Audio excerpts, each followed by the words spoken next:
can't do this, y'all. Please bear with my rant. All right. I'm going to let this person remain nameless because I don't want anybody harassing this person. Okay, but this is what I saw. First of all, I saw a video of somebody who was transgender or something. And apparently some stranger or somebody at a store didn't use the right pronoun. And this whole video was this person talking about how they were triggered, yada, yada, yada, and how hurt, and that made them feel it was just a rant. Okay, I'm going to give you that. All right. And then more recently, I saw somebody who was on a weight loss journey, and they were pretty heavy set, and they were apparently on a marathon, and they were training for that marathon over a number of weeks or months. And this day that they were out there, some lady passed this person and said something like, "Great job. Yeah, it's a process." And this person went on an extended multiple video rant about how that made them feel. Note these words, made them feel, okay? And how they're going to draw boundaries. And because, okay, so this is how this went. Made the first rant. Crying and upset because this person who didn't know them from a can of beans didn't understand that I'm out here every day doing this, and just because I'm fat doesn't mean I'm not capable physically, and this, that, and the other, and just this person drew conclusions about me, okay? And then they ate her up in the comments. What? All the lady said was something encouraging. What is your damage? Is basically what they were saying. So then she came out with another video, holding her ground and saying, well, I'm not going to let anybody talk to me, make me feel, here we go again, make me feel such and such a way. And if I decide to draw a boundary, I'm drawing a boundary to not let anybody else make me feel yada, yada, yada. Okay. You guys, this is the deal. Nobody is responsible for your triggers. Let me say that again. Nobody is responsible for your triggers but you. Nobody can make you feel a certain way. People are out here living their lives, don't know you from Adam's house, cat, and they can do something that will trigger you. Now, I'm not saying or poo-pooing triggers. That's my whole platform is how to deal with triggers. But you have to accept that not everybody walking this earth is supposed to walk on eggshells and understand how you could be triggered and try not to do that. That ain't how this works. And I just had to come on here and rant about this because TikTok, social media is full of people ranting and raving because somebody made them feel a certain way. Something innocently spoken became a multi-video rant because you got triggered. This is how it works. And I'm going to keep this short. Our triggers are in our heads. Okay? Our triggers are up the heck here. Okay? And while they're up here, there's no flashing neon sign to tell everybody that crosses our paths that we have these things up here, right? So we have life going along, Life is going along. We're in and out of people's lives. We pass strangers on the street. Nobody knows your story, your history, and nobody's responsible for generally, everyday people in your life are not responsible for the trauma you endured. Generally, okay? I'm generalizing here. I understand that if you haven't disconnected from a narcissistic parent, that they're still in. I get all that. I'm just talking about in general. People walking the earth, okay? They can't know what's in our heads, y'all. They can't know that. So for somebody to get online and all upset because somebody used the wrong pronoun and that triggered them, nobody can make you feel anything.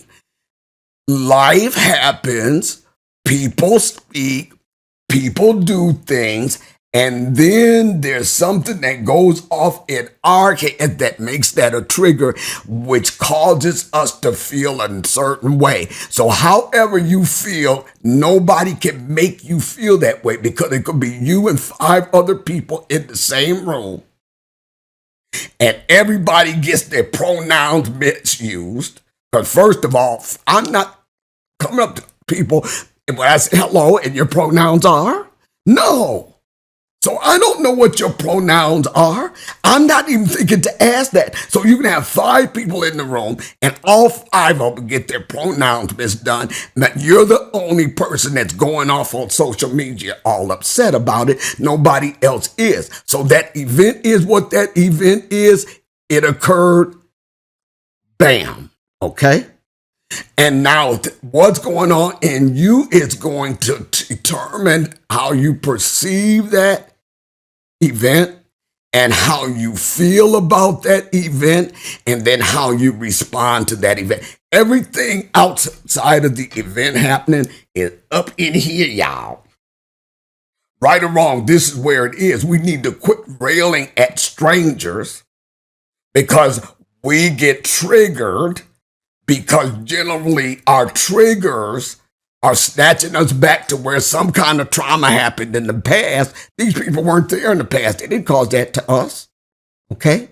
And if we're responding to a here and now situation based on all that, these people don't know what your problem is. What is his damage? What is her damage? Why is she going off? The lady that was overweight, that lady just said something positive to that person. But now they're blaming this stranger for how they feel about that. That's all up here, y'all. That's all up here. That's not out here. See, because it's up here, it's like our trauma glasses that, we got on these glasses. And so our trauma glasses are reflected crap back to us that the people out there can't see. Nobody's responsible for your triggers. Okay? And nobody can make you feel a certain way. We've got to quit holding unsuspecting others responsible for how we react to the world around us. They're unsuspecting others. And from many people's perspective, based on the lady who was doing a marathon, from a lot of people's perspectives, because it must have been a lot of people that had this view of that thing, because she deleted the video, okay, is that you went off and you're going off at something that's just benign. You done built all this whole story up in your head about this woman being encouraging to you, and that ain't even where that woman was coming from. So what's your damage? She deleted the video. And then she came back with the one defend herself. I want to cover this too. I have drawn a boundary, and if nobody likes that, then it's too bad, because this is my life, and I'm not going to let anybody make me feel such and such a way. But you know what, people? Boundaries need to be drawn with ourselves first. That's number stinking 1. And we need to not cross the boundaries that we have with ourselves, okay? And we cannot call getting triggered by an innocent action something that requires a boundary. So this whole thing about I've drawn a boundary about somebody making me feel, no, that's all backwards right there. Boundaries are for when you're in relationships, whether it's professional, friendship, romantic, or otherwise, that tells you how much crap you're choosing to take off another person. And what will you do to address that issue if that other person crosses that boundary? You don't draw boundaries with strangers who are innocently, giving you encouragement, but then you get it twisted through your trauma glasses and start reacting like some of the crap that happened back in 1989, right? So I wasn't tracking with her argument. I'm drawing about, look, don't give me the line of you make me feel. Be careful of when you use that line in your own personal life or in relationships. Well, when you did such and such, it made me feel like, no, I did such and such. Okay, wait, let me qualify this. I'm not talking about when somebody actually does you wrong. There are going to be situations where people are disrespectful and they treat you wrongly, and you're not supposed to put up with that crap. But then put your foot down or boundary, whatever the heck you got to do. I'm talking about innocent bystanders, okay, that have not stood the time to ask you what your pronouns are, okay, or doesn't understand that you've been out here every day for the last 3 weeks and that, that you would even see the encouragement as an offense. Just walking by, I'm living life, call myself saying something nice and supportive. I'm talking about these kind of situations. Nobody can make you feel a certain way. Your feelings are internal. I'm going to insert here how this whole process works. And I'm going to point out to you the place where it all goes wrong.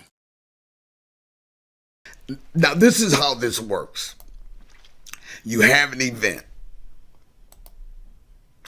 and then you respond to that event. And then you get the results of your response to that event. Simple, right? Not necessarily. Because let's say that this event is a rock on a conference table. 7, 8 people gather around for a meeting. Of those 7 or 8 people, one of them cringes back and starts tripping because it's probably dirty and has germs on it. Then you got Ralph over here at the table looking at it and thinking, wow, maybe we should crack that open and see if there are any crystals inside. And then you got Mary over here looking at it and thinking about, man, I used to go fishing with my grandfather. It brings her warm memories. What's going on here? The rock is just a rock. It's sitting on a conference table. The rock can't do anything to anybody. It's just a rock. But because of everybody's different life experiences, everybody is experiencing the rock differently. So the one who thinks it's dirty might have OCD or something. They have to leave the room. Everybody else can pretty much tolerate it, but the event was traumatizing to the person that's thinking it's just filthy. Well, what's going on here is in between the event and how you respond to it is that detour area, that roadblock. It's the area between the event and how you respond to it that we're going to focus on today. You don't have to keep going on these involuntary detours in your life. You can take control. The roadblock is going on in your head, and nobody is experiencing what's going on in your head but you. You have a thought that leads to an emotional trigger based on what that thought's reminding you of, and then you have the response. It's in between the event and how you respond that we're dealing with these thoughts and emotions. And as you see, they roadblocked again. I'm trying to accomplish A. I can't accomplish A because I keep getting roadblocked. My intent at the event level is to accomplish A. But I can't get there because these emotional, irrational discharges are blocking the road. I will, on the end screen, put up a video about what I call the Apple inventory and how you need to question your own self when somebody makes you feel a certain way. Because what that's going to do, it's going to draw you out of that trauma response, the trigger, into reality of the current situation and help you to see it more objectively. And from that viewpoint, then you can go on and create a game plan for how you're going to more realistically address whatever the event is. So as you can see, there's this process that occurs. It occurs very quickly, split second. Okay.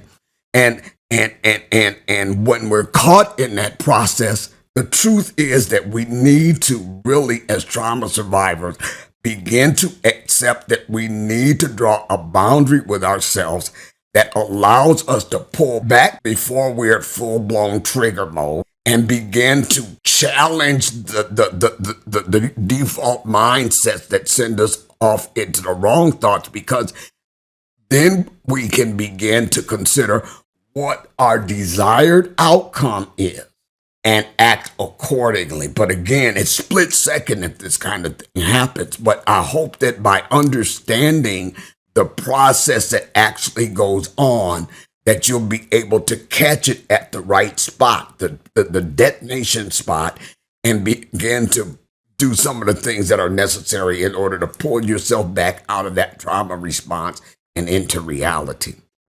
Y'all, if I came too hard, you have to forgive me here. I just could not hold this another stinking minute. I'm not trying to belittle or deny or to play down the fact that we get triggered. I get triggered. Everybody get triggered. What we got to understand out here as trauma survivors, that we're not the only trauma survivors out here in this world. And we're not the only people that are in and out of our lives on a daily basis who have trauma in our background. We are not the only people with triggers. Okay. And so if I'm caught up in a full-blown trigger and the person I'm trying to relate to is caught up in a full-blown trigger, there's nothing good that's going to come out of that interaction, period. And so I'm over here talking about you make me feel, and they over there talking about you make me feel. It's like, in doing that, you're blaming the person in front of you for all of the pain you've endured in the past. You're trying to take out on them and place blame on them. This is not a stretch, y'all. Just follow me. Put blame on them for all of the crap that you endured to bring you to this point. And it's not fair. Look, I'm talking to myself too. I'm still trigger happy over here. Okay? It's like shootout at the OK Corral. Every time somebody does something that sets me off. But I'm trying to understand the dynamics of that and take control, because you guys got to understand that the brain dynamics that are going on, that automatic default setting that throws us into our triggers, can be reprogrammed through some of the things that I'm teaching in some of the videos at the end of this one. So always remember, your greatest power is realizing the truth of who you are. I want to help you know that truth. Wait, before you go, click the subscribe button, hit the like button, and share the episode. Thanks.